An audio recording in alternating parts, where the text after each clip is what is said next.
Welcome to the channel, Tribe. This episode is a part of our webinar series.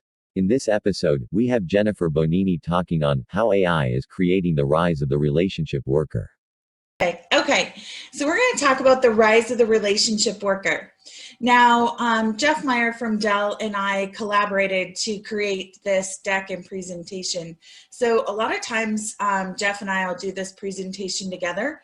But what we wanted to do is talk about what AI is doing and changing in terms of how we operate and the type of people that companies and organizations are now looking for as they do their hiring.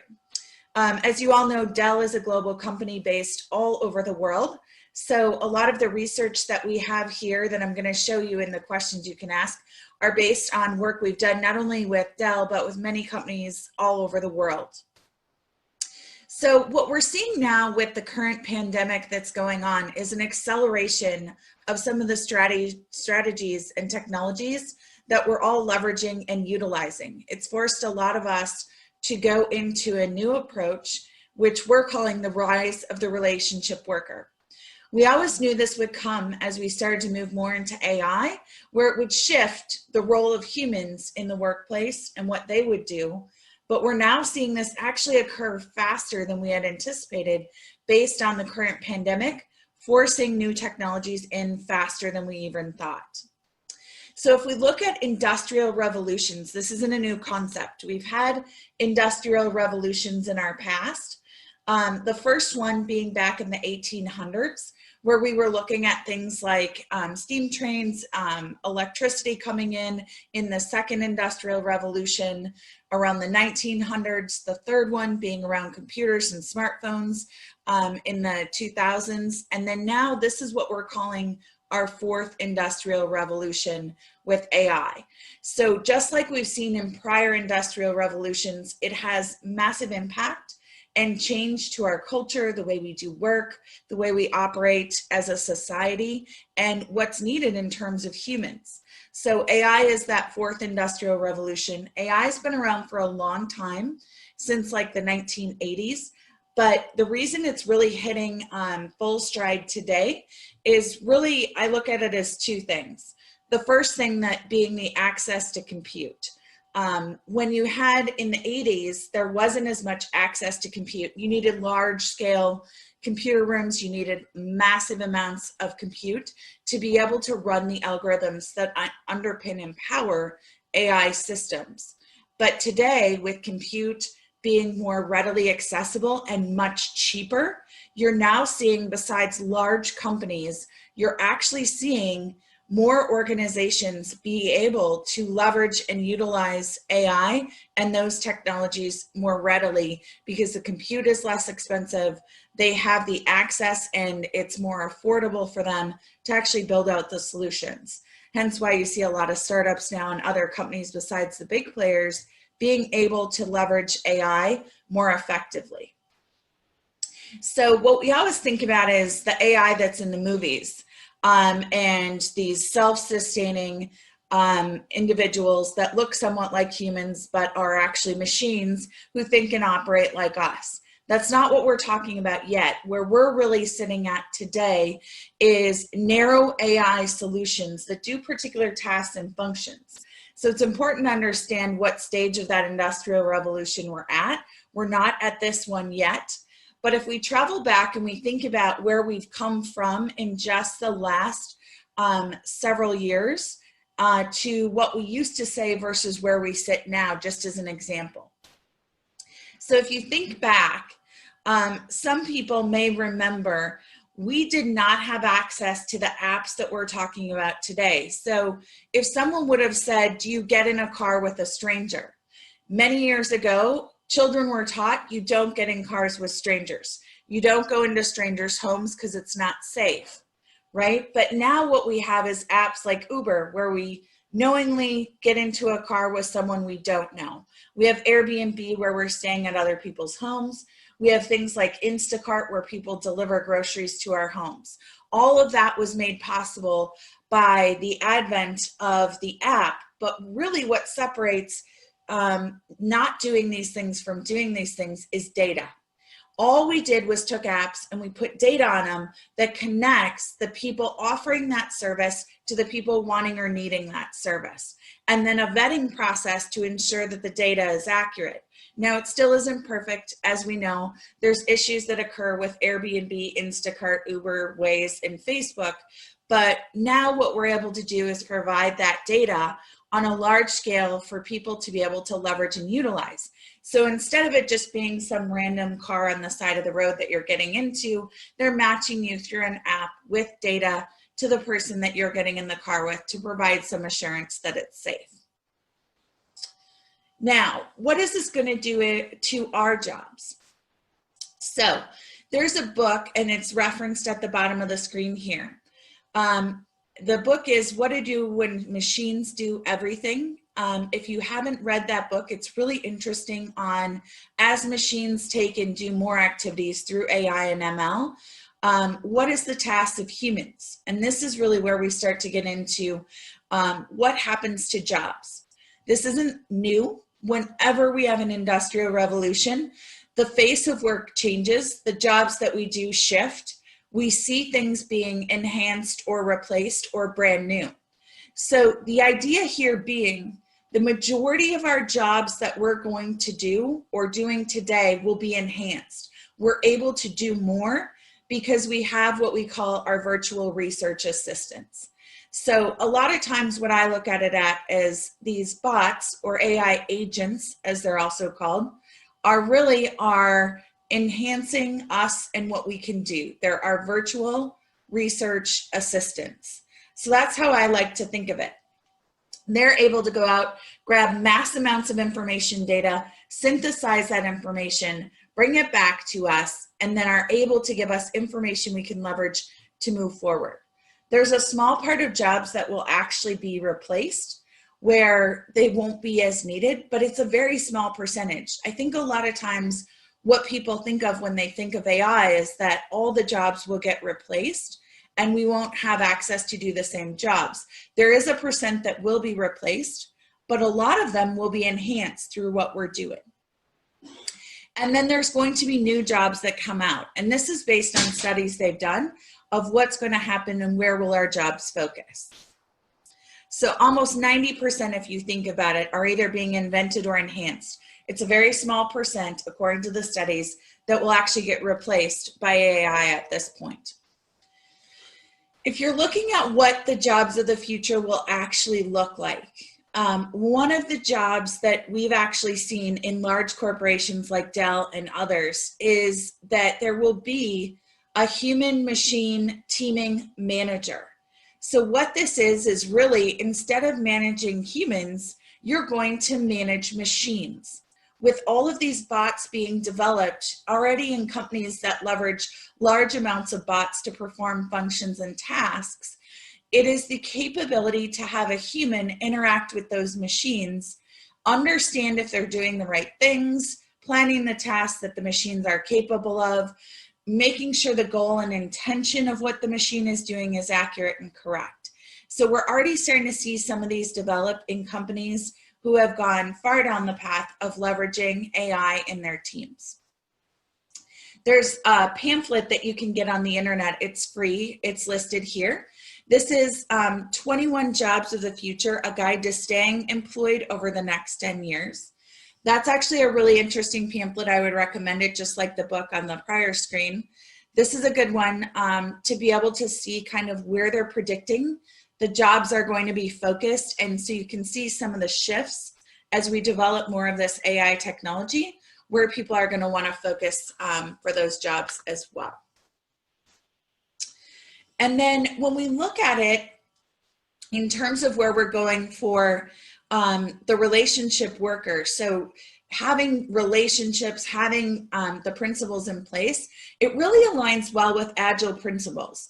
So when you look at Agile principles and what the core of what Agile was trying to do, right? Make sure that we have interactions, make sure software works, make sure we're collaborating, make sure we're responding quickly to change. Those are things Agile asks us to do.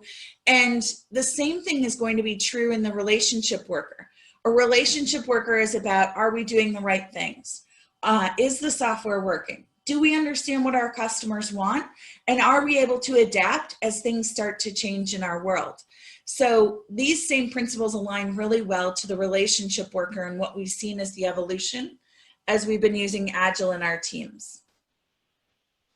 So we won't do this activity here today, but this is an interesting one for you to do on your own, just a point of thinking back and looking at how you've actually done this. But if you think back to a time in your career, specifically to a team that was your favorite team that you were ever a part of.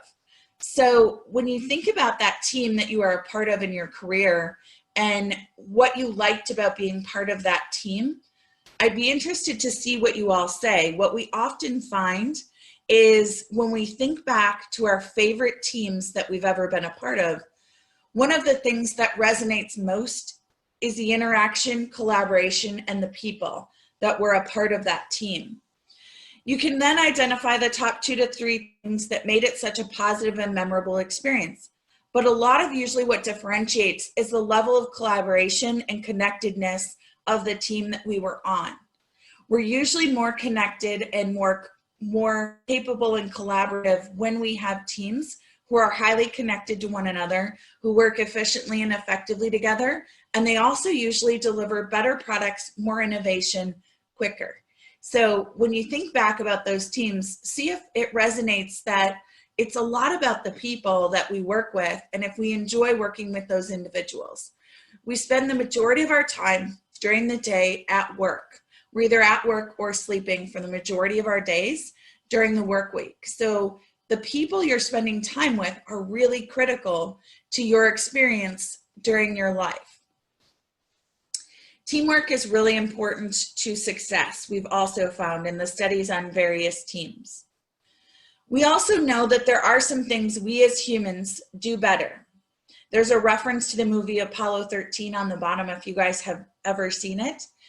But basically the concept is, as we have machines do more things and solve more problems and try and give us information and data, what we're able to do and where we should focus some of our time on learning and growing our skills is our capability to be creative, our ability to think of creative solutions, the ability to be collaborative and solve problems.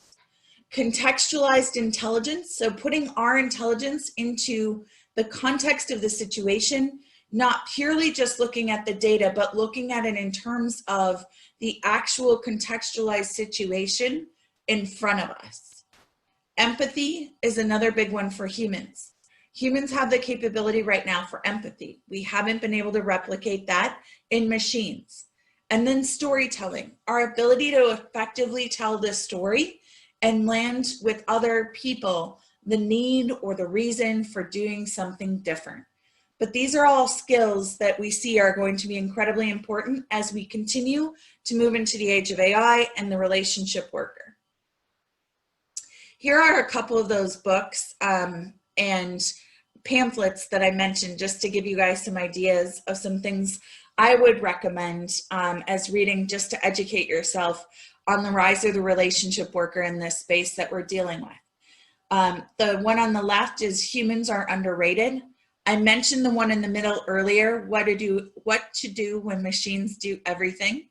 Ben Pring, one of the individuals who co-wrote the book, is a futurist. He spent a lot of time at Gartner as an analyst looking at trends, but makes his living as a futurist looking at what comes next.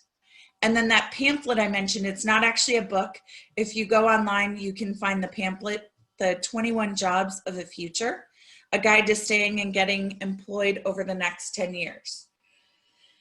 So if you don't believe me that what I just said, humans do better, is important, this was really interesting. So if you're familiar, the World Economic Forum takes place in the start of the new year. So I was in Davos at the World Economic Forum in 2020 at the beginning of the year. And LinkedIn, which is one of the great platforms that a lot of individuals utilize to find jobs, one of the executives from LinkedIn was talking about what the top thing they were seeing as trends for skills for tech jobs that were being posted on LinkedIn. So they went across all of their data around technical jobs that were being posted on LinkedIn, and what they were seeing as the top skills in demand for technical positions. These were not non-technical positions. This is all related to technical skills and technical positions. They were looking for what we were talking about before: creativity, collaboration, adaptability, emotional intelligence or empathy. And then they added, instead of storytelling, the word they used for it was persuasion.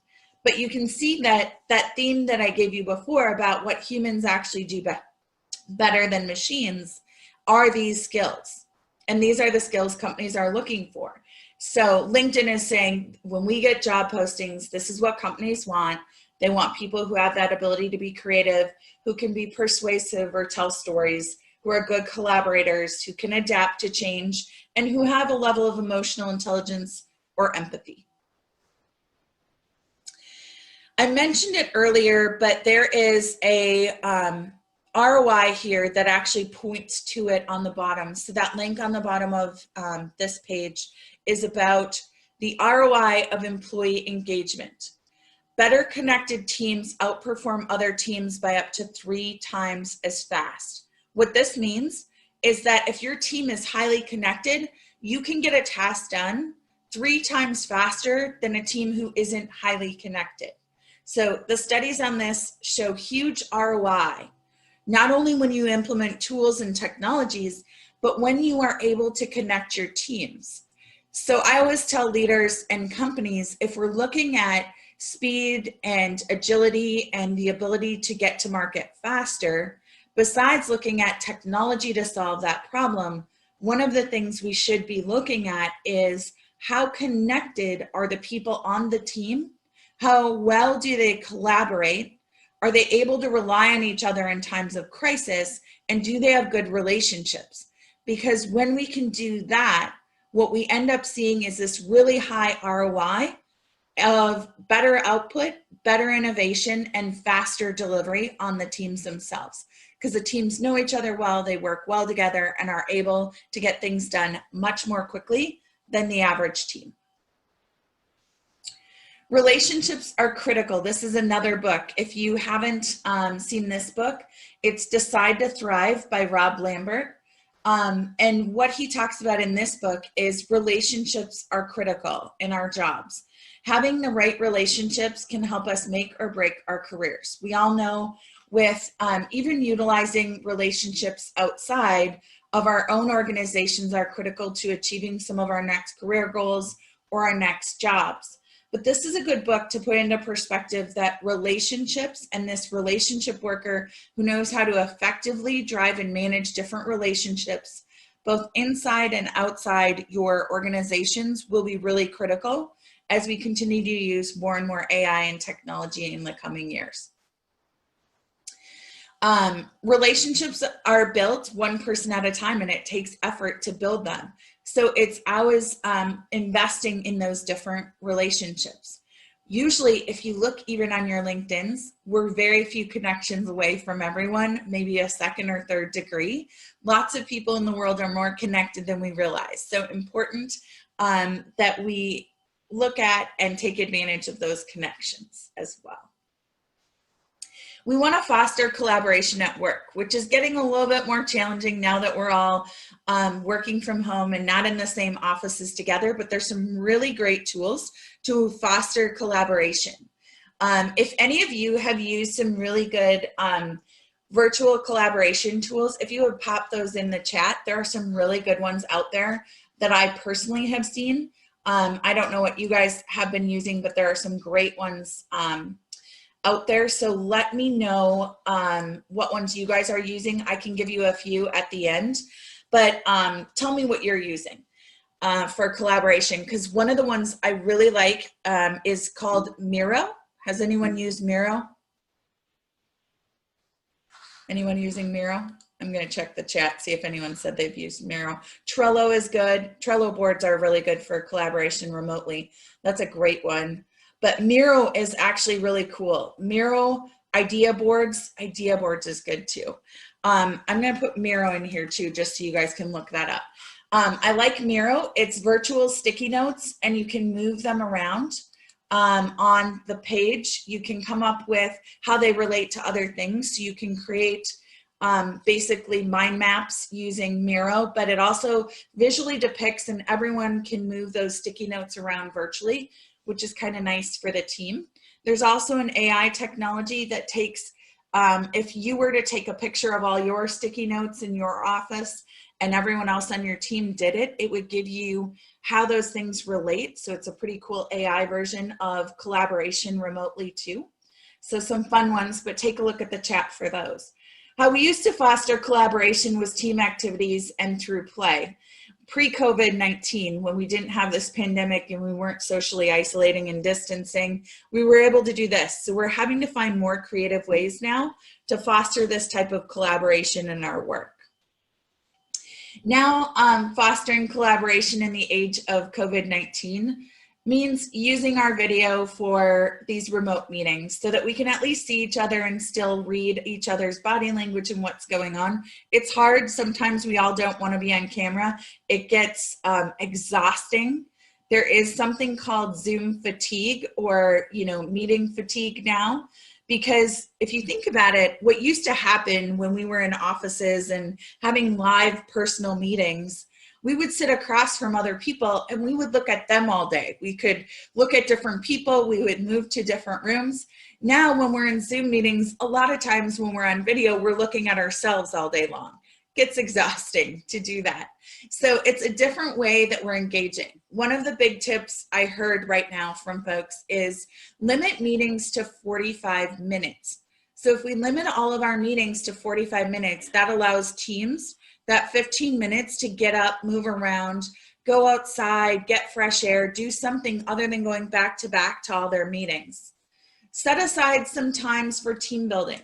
There is actually an ultimate list of virtual team building activities, a link on the bottom of this slide. So that site, it's collaborationsuperpowers.com, 247, the ultimate list of virtual team building activities.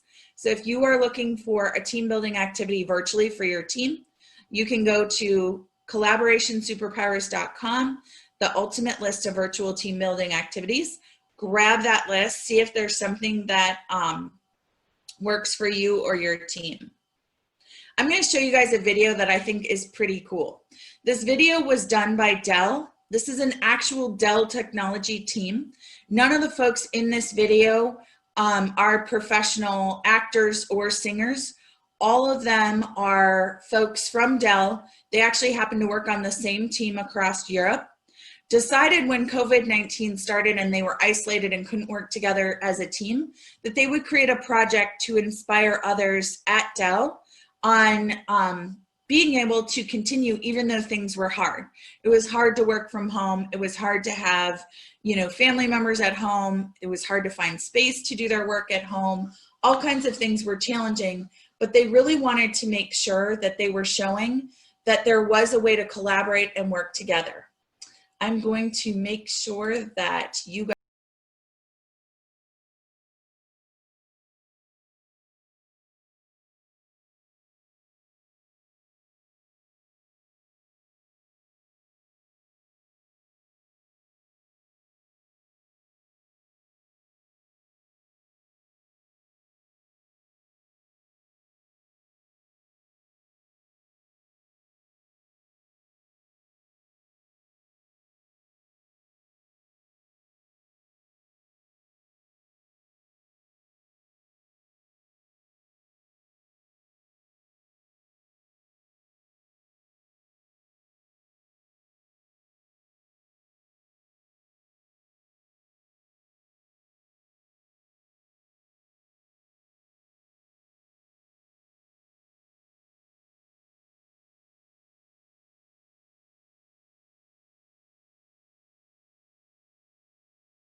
So again, everyone in that video was a member of a Dell technology team. They're not musicians and singers by nature. Some of them are beautiful singers and musicians, and they actually do that for fun.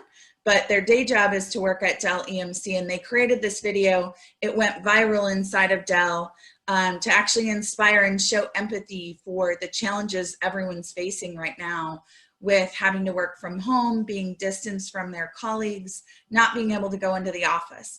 So they set out to create this video. Everyone had a part. They all got to record their individual components. It was pretty cool how they pulled it all together for the team. Now, one of the things that may be hard for us is how do we network? And a lot of us don't like it, but we just mentioned relationships are going to be really important. There's actually a little pamphlet on a programmer's guide to networking. So if networking is not your thing, if it's not something you love to do, check out that networker's guide, a programmer's guide to networking for some tips on how to do it and an approach to it if it's not something you're comfortable with or you like to do.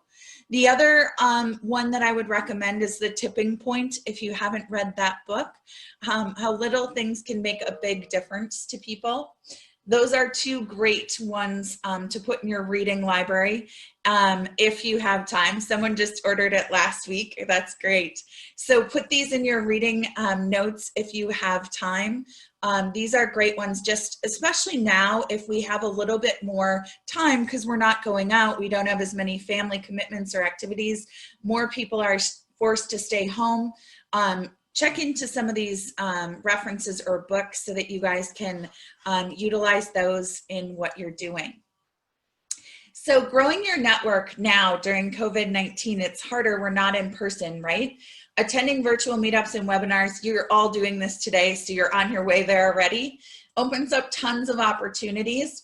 A lot of what's kind of fun if you haven't participated in these is a lot of the communities have really good networks around startups. So even if you're not in a startup and you're working for a corporation or company, startup meetings are really great because you get a mix of different types of people who attend these meetups, and people love to network and get to know others. You'll get to know venture capitalists, you'll get to know philanthropists, you'll get to know people from startups as well as large companies that attend. But attending those virtual meetups and webinars, finding some startup groups to be a part of just to see how the world is different for them.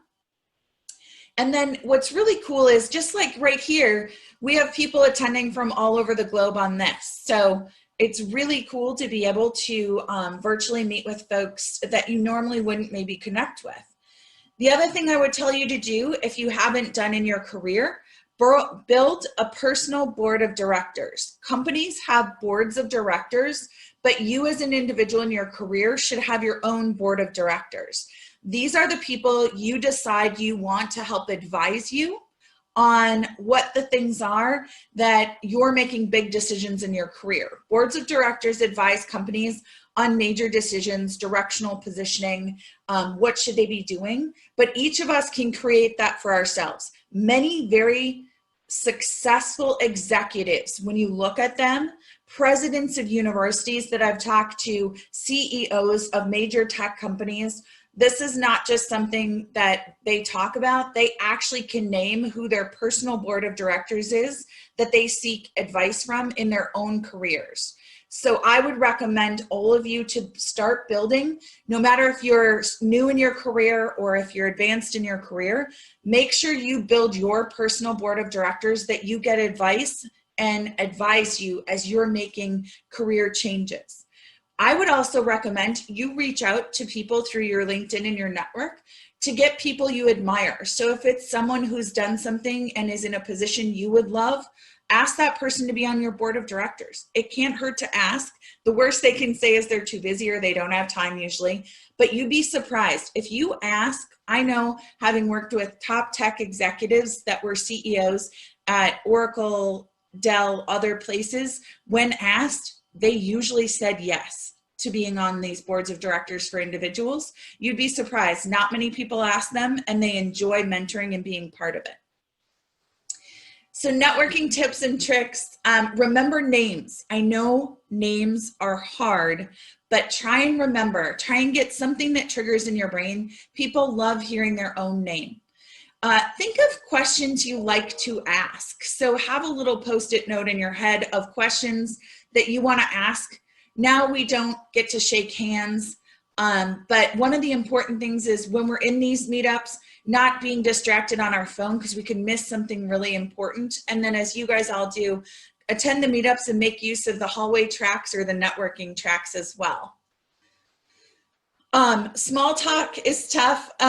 So one of the things that there was an article on, this is really interesting. I was at Davos and a lot of folks were there from Finland and other places. Certain countries, it's harder. We're not socialized to make small talk. It's very hard. So taking lessons, looking at that book on how to make small talk, it's something that some of us just, it doesn't come natural. I got a question on the personal board of directors. So one thing I will say on that, so what you do usually, here's how I approach mine. For my personal board of directors, I have someone who's known me since I was young, so since I was a child. Reason being, they know who you were throughout your history. They know who you were when you were little. They knew who you were when you were in school or at the university. They knew who you are now. So I take someone who's a very good friend that I've known for years and years that's on my personal board of directors that represents me throughout my years personally. I have someone on my personal board of directors that is a C-level executive that I respect and is someone that I've seen have the similar values and beliefs to what I have in for myself and similar goals to what I have in my career. So find someone like that. I have someone on my personal board of directors who is a very different type of person than me in terms of how they view information. So that person and I would say things that would be my blind spot are their strength. Things that are their blind spot are my strength. So I have someone who has a very different perspective so that I get not just people saying yes to everything, but they give me kind of the, you know, have you ever had those folks in your life where every time you guys have a discussion, you disagree and you have different points of view? Have someone like that. You specifically want someone that's not going to just agree, that's going to have a little bit different take so you know you're making the right choice. Then I would have someone on your personal board of directors who is very savvy at networking, someone who knows lots of different people in lots of different industries. So when you come to them, for example, I had a project I wanted to start of creating a book series for children. And I have one person on my board of directors that is a massive networker. If you ask her what her gift is in life, it's networking. She knows everyone. So she was able to put me in touch with a publisher at one of the top children's books companies because she knows people in all types of fields. So put someone on your board of directors that's a really good influencer or networker who, when you come up with an idea of what you want to do in your career, can connect you to some of the key people you need. So those are just some ideas of how I would build my board. Now think about the types of things and the decisions you're making and build your board off those types of people that you want in that group for you. I don't know if you guys have ever seen this, but I think this is interesting when we talk about relationships and what teams keep and don't keep in their teams. I'm going to play this video for you. It's about performance versus trust. You know, in organizations, do we want top performers or do we want people we trust in our teams? I've worked with the Navy SEALs, and I asked them, like, how do you pick like the guys that go on SEAL Team 6, right? Because they're the best, the best, the best, the best. And they drew a graph for me, and on one side they wrote the word performance, and on the other side they wrote the word trust. The way they define the terms is performance on the battlefield and performance off the battlefield. So this is your skills. This is, did you make your quarterly earnings, whatever, however you want to translate it, right? Performance, traditional. This is, how are you off the battlefield? What kind of person are you? The way they put it is, I may trust you with my life, but do I trust you with my money and my wife? This is what they told me. Nobody wants this person, the low performer of low trust, of course. Of course, everybody wants this person, the high performer of high trust, of course. What they learned is that this person, the high performer of low trust, is a toxic leader and a toxic team member. And they would rather have a medium performer of high trust, sometimes even a low performer of high trust, it's a relative scale, over this person. This is the highest performing organization on the planet, and this person is more important than this person. And the problem in business is we have lopsided metrics. We have 1,000,001 metrics to measure someone's performance and negligible to no metrics to measure someone's trustworthiness. And so what we end up doing is promoting or bonusing toxicity in our businesses, which is bad for the long game because it eventually destroys the whole organization. The irony is it's unbelievably easy to find these people. Go to any team and say, who's the asshole? And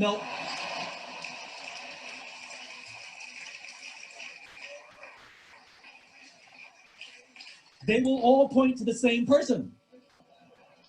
Equally, if you go to any team and say, who do you trust more than anybody else? Who's always got your back? And when the chips are down, they will be there with you. They will also all point to the same person. It's the best gifted natural leader who's creating an environment for everybody else to succeed, and they may not be your most individual highest performer. But that person, you better keep them on your team. I work with... All right. So what we're saying is here in that, if you got it, what he was talking about is Navy SEALs and SEAL Team 6 are the most elite trained folks in the Navy, right? Like they're the top of the best, the top performing, and trust is more important than being the highest performer. Having people in your teams who are trustworthy. So what this talks about is finding quiet employees that are holding your company together, where we may have to shift, and we may see companies doing this now, especially where we're not just evaluating pure, did you get the job done, but are you trustworthy, and are you someone that your team depends on and relies on when things get tough? Because right now, as we've seen with everything we're going through, we need these people we trust, right, in our teams. So having ways to get people's suggestions, get their ideas out, their collaboration, their innovation. If companies can pull into their people and get these quiet employees who have these amazing ideas out, as you see here, Dell's done this through several different ways of being able to inspire and recognize people, being able to have people's voices heard through collaboration systems. Making sure we have those will be really important to companies as we move forward. So, trust is the magical shortcut to knowledge acquisition.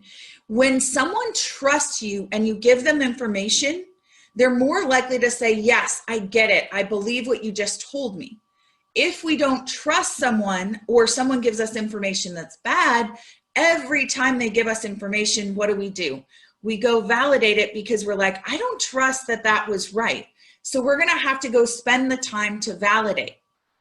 If your team trusts one another, you shortcut and get to knowledge faster. So remember I said we should focus on how do we get our teams to get stuff done quickly? If we can do things like create massive amounts of trust in the team, people aren't spending all of their time revalidating what they've already been told, and they'll just move forward with the information. So really important to build trust in your teams. Hopefully that made sense, because if you have trust, you don't spend all that time fact checking. If you don't have trust, you're spending all your time fact checking and understanding if what you were told was accurate. But teams with high trust can perform faster and more effectively. This is the skepticism filter. When we don't trust, we have this rationally skeptic or paranoid, even if we're incredibly skeptical of what we're being told. We don't want to always be gullible where it's just wide open, but once someone's earned our trust and we know that they're trustworthy, it's good to just trust those individuals and the information they're giving us, or to ask the question if we're not sure if they checked it, to say, did you validate that, to see if it is trustworthy. There's actually a link at the bottom of this on But Wait, Why, on the thinking ladder of how you should deem, do I trust or not trust the information I'm being given? This is a really interesting one to think about for yourselves of, am I too paranoid? Am I rationally skeptical, or am I too trustworthy? There are some people that have been too trustworthy and have been burned by the fact that they just automatically trust it. but this is a tool for you to utilize to say, where's the trust level that I have with my coworkers? Where's the trust level I have with my team? Where's the trust level I have with my company or my executives or leaders? That's really important. So what I would say is take this and say, is this good for me? And where am I at? And this is a good filter too for you to say, as you're making job choices and selecting new companies, where do you fall on that in terms of how much you trust the leaders, the CEO, the company, all of that. So a good tool for you to use in your career just when you're making decisions, because the more you trust and you can have that open trust or open dialogue with the company, the better you can actually perform as an individual. So we gave you those things.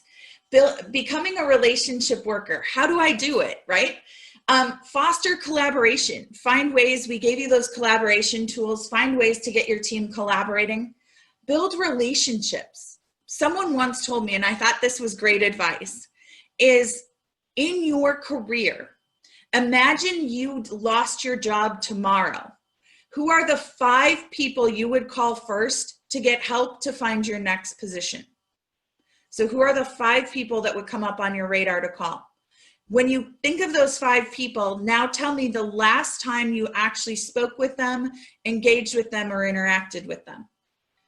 If you're spending all your time right now just doing your job, but not building relationships, you're not setting yourself up to have the connections and the network you need at a time when you may need another position or a job, or even to get the next opportunity that's going to be amazing for you in your career. So a couple of things we do when we build relationships is not just talk about what we're doing now, but using that personal board of directors and talking with the people we're networking about where do I want to go? Okay, so if we're talking to these people about where you want to go, when a new opportunity comes up, they're going to say, oh my gosh, I was thinking of Kunal and they really want this type of job. We need to tell them and they need to get this job, right? So building relationships is important so that you're having these conversations about where do I want to go next in my career? One of my biggest and most important positions I ever got at Oracle, working with the C-suite, building next gen tech, was because I went to them and said, this is what I want to do next. Here's where I see our challenges as we're consolidating and acquiring companies. Here's my plan for how to fix it. But I had to go out there and have those conversations proactively. So if you know where you want to go in your career, if you're mapping that out with your personal board of directors, you then can say, who do I want to build relationships with? Make sure they know where I want to go so that if something comes up, I have all these people out there that I've already told this to that's helping think about where I could fit into that next role. Adopting where can I help mindset. So when you're collaborating and you're building relationships, if you come in and say, hey, I know you're working on this, can I help with that? That's going to help people think of you more often when opportunities come up, because you're the one standing up, raising your hand, saying, where can I help you? And then be trustworthy and learn to trust. If you're someone people trust, you're someone whose name will come up over and over again, because you're someone that they think of and say, I trust this person to be in my team and my organization. So that ladder of trust, learning how to be trustworthy and learning to trust others, really important skill in the relationship worker that we often don't focus on, right? So these are some things that I would say are really key to helping become a relationship worker, where you're doing this networking, you understand who you'd call, who those 5 people are, you're talking to them on a regular basis about where you're going and what you want to be doing, and they can be telling you that as well, so that you're connecting people also. So what I would say is thank you for your time today. I appreciated all of you sitting on your weekends, spending time. I know we have a few minutes left. I went a little bit long, but I will take additional questions if we have them. But I just really appreciate all of you gifting me your weekend time of this to spend time to listen to what I had to say about being a relationship worker.